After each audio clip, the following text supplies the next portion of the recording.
everyone, and welcome to the Propcast. My name is Louisa Dickens, co-founder of Ella Mulry and board director of the UKPA, and I shall be your weekly host.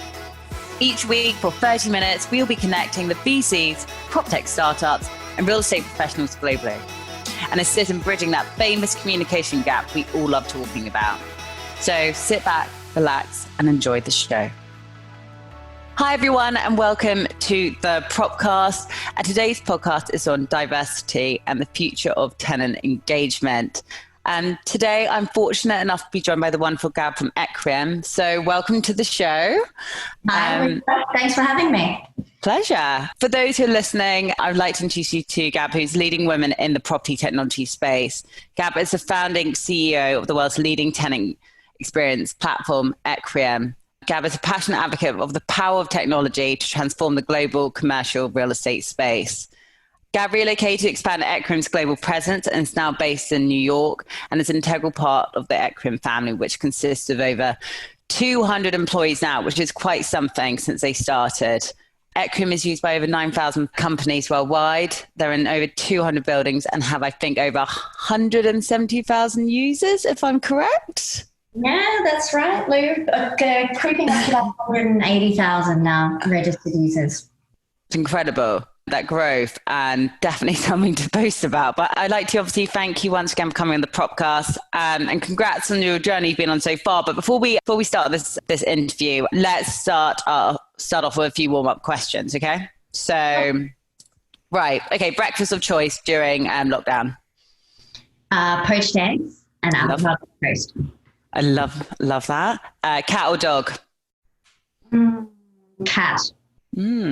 Biggest strength? Oh, my biggest strength. Yeah. Communication. Biggest weakness? Or competitiveness. Nice. And I feel like we've got quite a lot in common. Okay, if you weren't in, I guess, the real estate and technology space, is there any other career you would have had or like to have? It's a really good question. It's something in technology, maybe something in fashion and technology. Yeah.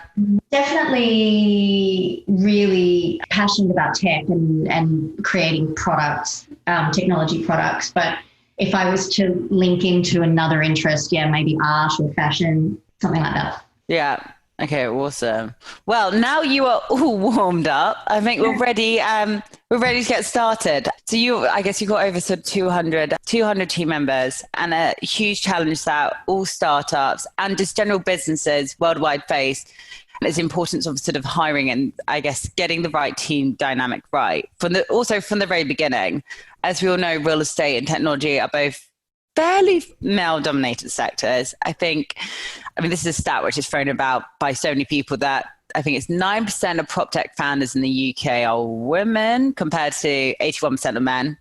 And 3% of females say a career in technology is their first choice, and 83% of women find it impossible to name a female role model in any tech industry. Now, look, I know that can change the whole time, but,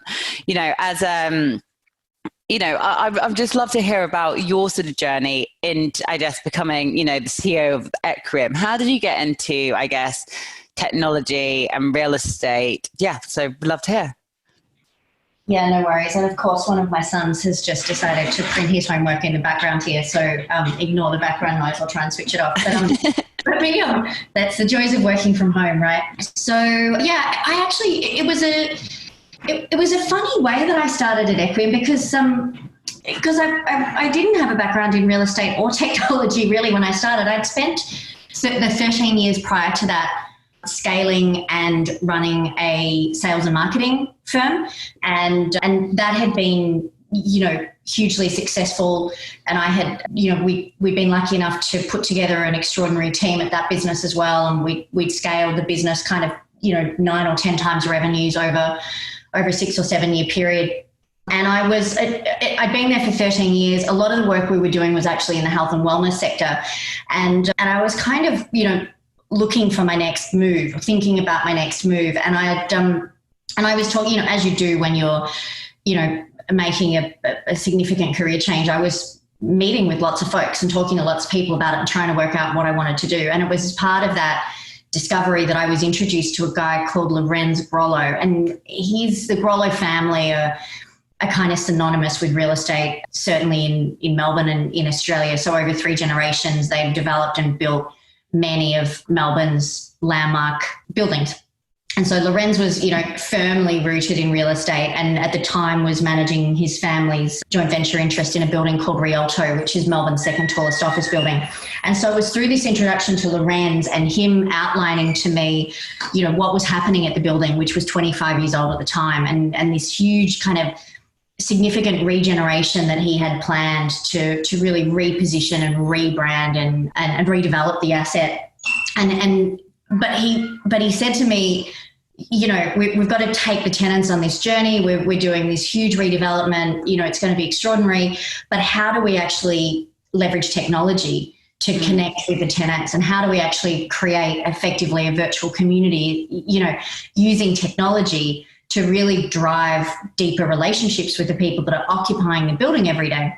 And that was kind of my first conversation with him. And after meeting him a number of times, I just got more and more fascinated by this opportunity at the intersection of real estate and technology, right? Clearly real estate was an industry which I was unfamiliar with largely, but I quickly realized really hadn't innovated, not on the property management and kind of tenant engagement experience and communications, really hadn't innovated, in a long, long time. And so really, and technology broadly, this is 2011, Lou. Yeah. So, technology was not very well adopted in real estate at all at that time. And so having spoken to Lorenz and realized that, hey, these buildings have got thousands of people in them, these little mini villages, it just seemed to be such an enormous opportunity to essentially revisit the way that buildings are managed and marketed and create this platform that would kind of remove the barriers between landlord and occupier. Does that make sense? Create this platform that everyone in the building could connect to, that would improve the service levels, would improve the communications, but would also create a lot of data and insights for the landlord along the way. So I was introduced to Lorenz through a mutual friend. A number of conversations later, we kind of embarked on this journey, and here I am 9 years later. Yeah. Well, see, we're talking about sort of community engagement. Like naturally when I think of, say, real estate or tech, I don't think of that sort of social aspect. I often feel like when I'm talking about some of these products I'm working with, there's a massive education piece. Whether I'm talking to a candidate and say, sales, customer success, or from a different industry, I feel like there needs to be a bit more promotion about what tenant engagement, tenant experience, what that actually means. It's not just sort of straight sort of real estate. I guess, how have you sort of gone about, hiring your team? And, you hired sort of Bronnie, who's your now UK and Ireland sort of GM. It's how do you find the right team and attract them into prop tech? What's the sort of big sort of selling points which you have? I think Bronnie is an interesting one.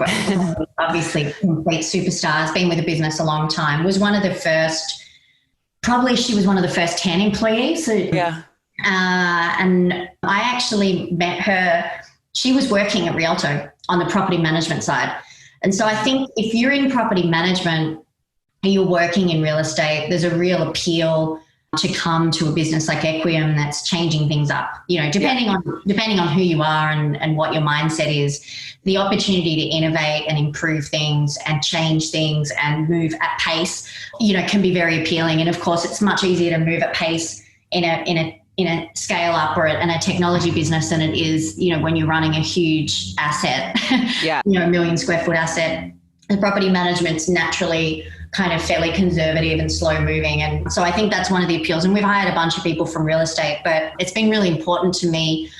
It's pretty cliched, Lou, but, we typically hire for kind of attitude over aptitude, always. And I think one of the things that people often observe is that there's a real commonality running through Equiem in terms of culture or personality or something, and there is this kind of competitive spirit, they're just a bunch of superstars, but that kind of culture doesn't suit everyone. So I think hiring for attitude, hiring for drive, hiring for innovation, and I guess kind of people who are prepared to go above and beyond as well, because what happens in small companies is you've never, ever, ever got enough resources and you're always stretching everyone to the limit. And so that's something you kind of have to hire for as well. And you have to have people that are, effectively willing to put in discretionary effort because they want to be part of this bigger purpose and they want to be part of a growing company,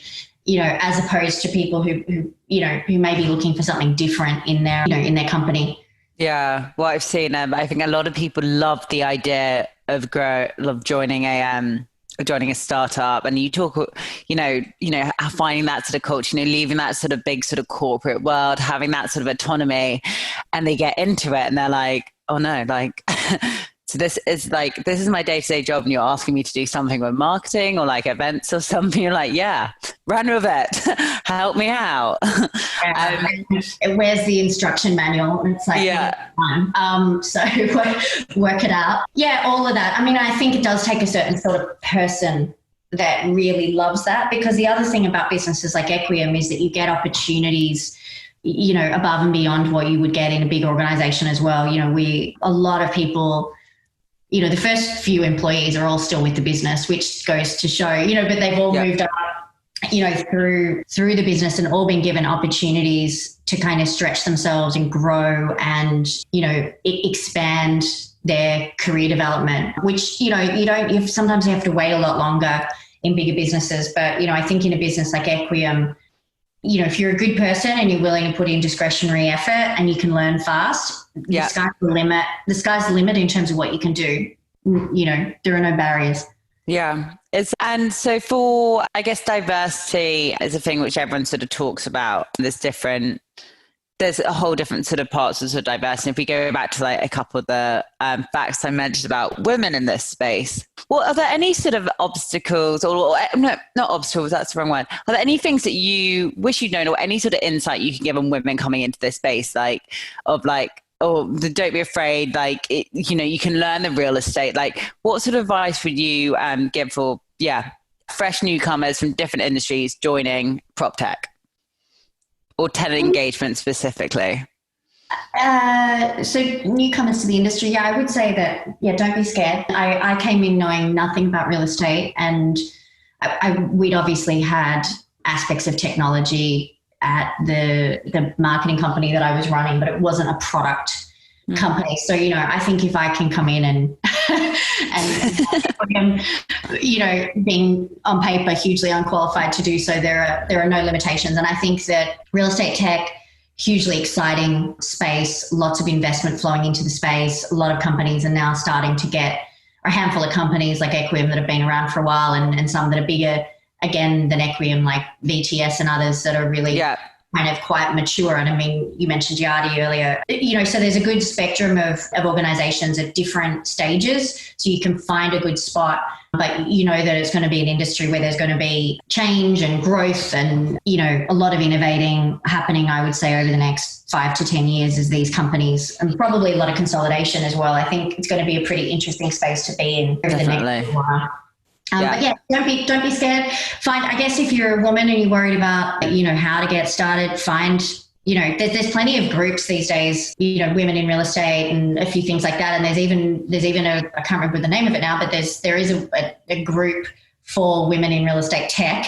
So there's plenty of great, amazing women doing amazing things in the space. So if you can find yourself, whether it's an official mentor or whether it's you set up a handful of coffee chats, and get your network up and running, everyone's willing to help each other out and help good people get their start.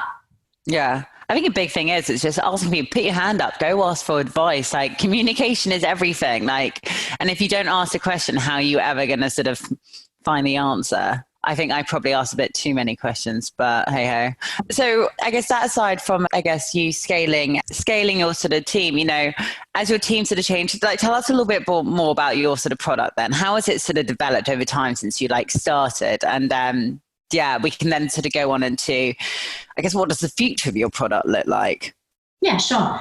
It has changed a lot. The first version of it was almost completely different to what it is now. We did a 6-month beta test with Minter Ellison, who are a large law firm in Rialto. So we worked with them really closely to build a product, and what we what we kind of initially envisaged we would build changed along the way, and has continued to change as we, deploy more buildings and more communities. The product itself, I mean, it's a software platform, right? And it's on desktop as well as native app.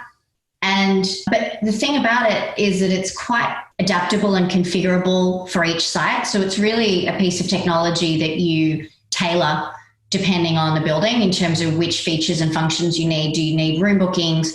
Do you want the e-commerce store so that you can integrate your retailers?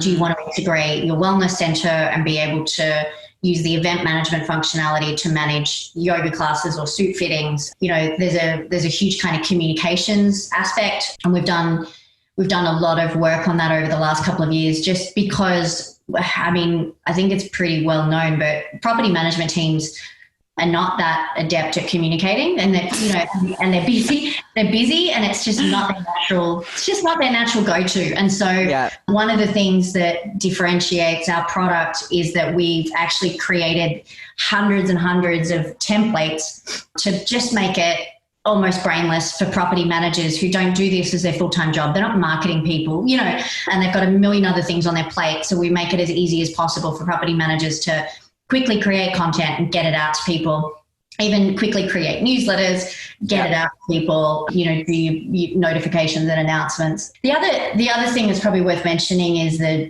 data and analytics aspect of our platform, Lou, which we've been investing in a lot over the last probably 3 or 4 years now, and evolving. So as you plug the platform in and launch it to your community, what's happening in the background is it's tracking not personally identifiable information. We anonymize all the, names and email addresses, but it's tracking every single activity and event that a user is doing on the platform and every single interaction. And that's creating huge piles of data that then in aggregate are hugely valuable to landlords to help them make better investment decisions, help them measure tenant sentiment, really help them understand, what services are working best, which retailers are performing best. There's a whole lot of data that you can track to really help you manage your building, a bit smarter. It seems like, every time I sort of speak to someone, we come back to the topic of data, and that general consensus data is power. And when I sort of first went into this industry, I never thought I'd actually be interested in data, or to sort of, say, I think I wrote a blog the other day about how data is now sexy. It's a hot topic for people to talk about, whether you're like a landlord, an investment fund. It's like, that's, who controls it? What can you do with it? But like you said, how do you aggregate it? The thing about real estate is, this was one of the big aha moments for me, even way back in 2011 as we were rolling this out, is just the complete absence of data in real estate prior to this. Rialto had 72 names on an Excel spreadsheet. The property manager, that was typical. That was a dance. Like that. Crazy. Building managers have got no way, without a platform like this, there's just no way to actually communicate with everyone in the building or to understand what they want. And it was just so bizarre to me but I think it comes down to real estate being so transactional, no one was really thinking about the customer as the end user. And so therefore no one had ever taken kind of a B2C, a business to consumer type approach to running a building. But this is what our platform allows you to do. Suddenly you've got 4,000 people that you can connect to in a 1 million square foot asset, not 72. Yeah. And it changes everything, and data is not this mysterious thing. Data is just knowing who's in your building and knowing what they want and knowing how happy they are and, knowing which retailers are popular and all of these things are, prior to having something like this, landlords are just flying blind, so I kind of describe it as getting rid of the blind spots, out of your asset management strategy. Yeah. And okay, so what would you say the biggest changes you've seen in the industry so far? And how have you guys adapted to it since, I guess, you started in, what was it, 2011? In real estate industry, Lou, or real estate tech, or a bit of both? Real estate tech. Okay. A lot more players around. We started, well, literally when we started prop tech and real estate tech they were not phrases. They were not a thing. There was no such category, let alone a tenant experience category. So we spent the first, 5 years while we were scaling in Australia, actually just educating people that this was a thing. We didn't really have any competition, or not significant. And it was really only as we started to scale globally into the UK and into the US. So I would say around 2017, 2018 was where we started to see kind of serious competitors emerge in our space. So, and now, we'll get invited to an RFP and they'll say, we've invited 24 others to participate, which astonishing, but is good in a way, because what it does in our category, at least in tenant experience, it kind of normalizes it, if that makes sense. So it becomes something that every building needs, and it's down to which platform or company will you choose, as opposed to, do I need this at all? So it starts to become kind of this ubiquitous thing that's, that every building has, which is good news for us and our growth. In real estate tech generally, I'd say the same thing, like just huge amount of new players coming onto the scene. Real estate technology in the olden days was just a handful of companies, and they were big, kind of old school, fairly closed platforms. Think about, I guess, Honeywell and even Yardi to a degree, but you really only had a handful of big players. And now, you can't, there's a new map, like a landscape map gets published, every couple of months. Exactly. Ever changing. But that's why I think there'll be, in terms of what's coming next, I'd say almost certainly more consolidation, and it's still such a brand new industry. I mean, you kind of can't lump real estate technology and call it one thing, because there's so much variety in there. There's so many different verticals. I'm meant to be hiring this space, but I seem to get a client at a different sort of vertical every day, and it's a whole new vertical area I need to learn about. So since I guess there's new sort of players coming to market, how do you maintain your competitive edge? You seem to be constantly bringing out, a new part of your part of Equiem. So what, I guess, since obviously there's been a huge amount of change in the last few months, what has your team been working on? We have been working on a couple of things. So before COVID hit, we were already working on a major upgrade. So over the last probably 2-3 years, we've been completely rebuilding our tech stack because over time you need to do that, right? So that was kind of happening in the background, and we're up to the last piece of that, which is a big upgrade to our user and company management and our ability to segment content. And so showing users content that's relevant to them in a timely way, and giving marketing managers of buildings or property managers more tools in their toolkit to get the right message to the right person in the right moment. So that was happening. And then COVID hit, and I said to the guys, and you said, how do we keep our competitive edge? I think we certainly try to be very customer centric in our approach. And because we've got 170,000 users and 9,000 companies using our platform, that is a huge competitive edge, because we have more capacity to gather data on what users really want than anyone else. So when this hit, we were very, very focused on keeping those end users happy and on the platform, because that's how we deliver value to landlords, is, keep those people engaged. And our landlord clients were obviously dealing with a million other things for those first 3 to 4 weeks, including, a bunch of rent abatement requests. So we busied ourselves basically just partnering with our landlords to keep users on the platform and keep users engaged, even while they were working from home. And so we launched something called Remote, and really it was just a complete pivot to move what is usually kind of all of this on-site engagement and activations and physical, events and activities to all online and online services, and trying to keep people connected and productive and healthy and well while they were isolated and in lockdown. And then so that all happened in a mad rush, and credit to my team. I joke, our other competitive advantage, Lou, is the fact that we can work 24/7, right? Because we can do this amazing relay baton change. Australia comes online, and then the US and the UK, and we can literally work around the clock, which allows us to get things done really quickly as well. So our global team is just really kind of almost being brought together through this, which is amazing to watch and kind of exciting. Not that you would ever wish for a pandemic, but it's been a little silver lining, is just kind of like watching how amazing the team works together. Sort of unify and must be. Yeah. And so then we've been working on how to get everyone back to the offices, right? Because none of our clients want empty offices. It's not good for business. So, but how do you do that safely, and how do you follow all those social distancing guidelines? And so we've just released our return to workplace solution, which includes a couple of really exciting new things. One of which I want to tell you about, which is called Smart. And so we've essentially launched a smart building solution to sit alongside our tenant experience platform. And it's sensor tech and data and dashboards, and the initial application comes straight from all the user surveys that we've been doing to really create a little dashboard in the app and on the desktop to show users what's actually going on in their building live. So you can look at this dashboard and see what the air quality is. You can see how many people are in the lobby. You can see how many people are in the building. And so it's like a digital twin of the lobby, right?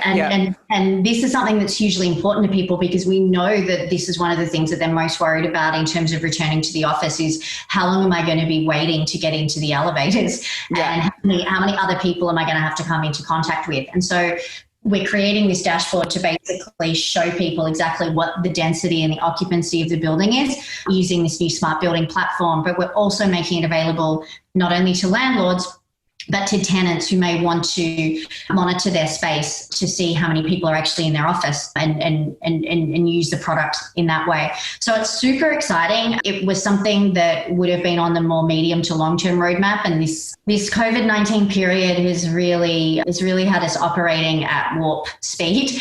And so we've been, working really hard on this and putting the right partnerships in place. We've partnered with actually a UK group called Metricus to bring this product to the market, and they're a leading, smart building provider that are doing some really great stuff. Alongside the smart product, we've also done a bunch of integrations to allow people to use the app for touchless entry, so that you can, use your app to access the building, access your office, call the elevator. And we've also launched the ability for tenants to book their arrival and exit times to the building. It sounds like your team has been bloody busy. It's been absolutely insane, Louisa. I can't even begin to tell you. And as I said to start with, it's I would never have wished for this to happen, but I honestly think that we've achieved 2 years worth of work in the last 2 months. It's been extraordinary, and I'm so proud of the team. Yeah. They're really cool. And I think these products I'm proud of us as well, because I think that we've really listened and we've really paid attention to what our landlords want, what our users are asking for. And, hopefully we've got this kind of solution that will really be, truly valuable in this moment to get everyone back to the office safely.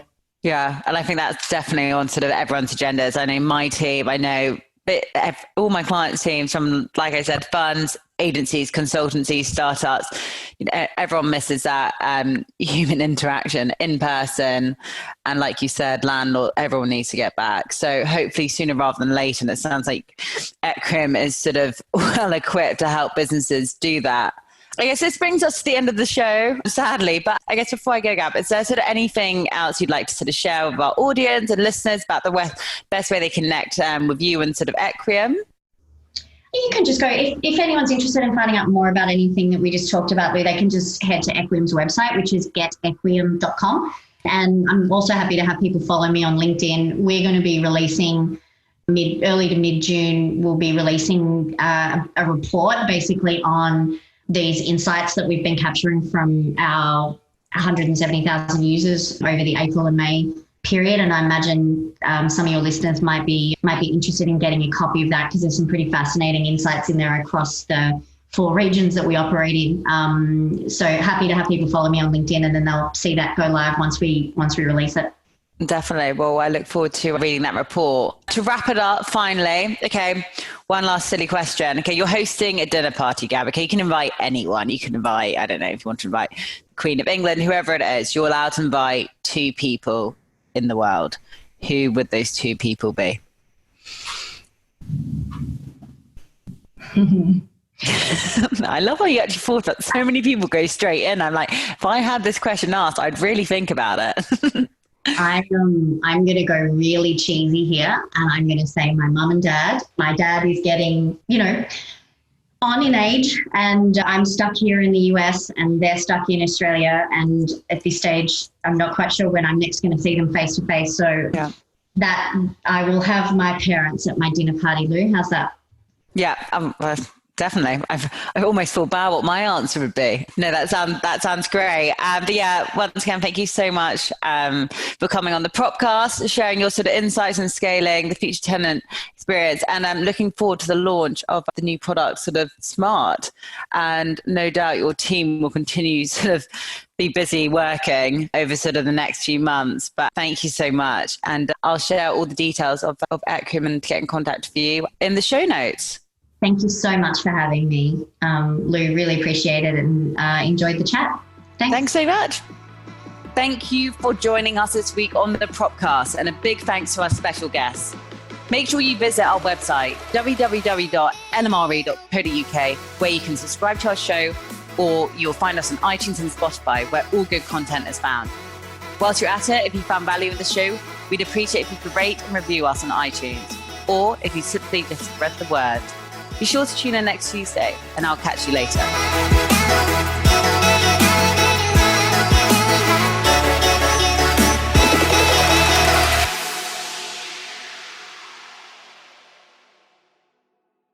You're listening to a Podcast Company podcast. This was made by Podcast Syndicator, where we help you go from start to grow to making money with your podcast. Let us help you share your message and your voice with the world. Reach out now, Jason at podcastsyndicator.com or Brett at podcastsyndicator.com to find out more. Thank you for listening, and do come back to hear nothing but the best podcasts.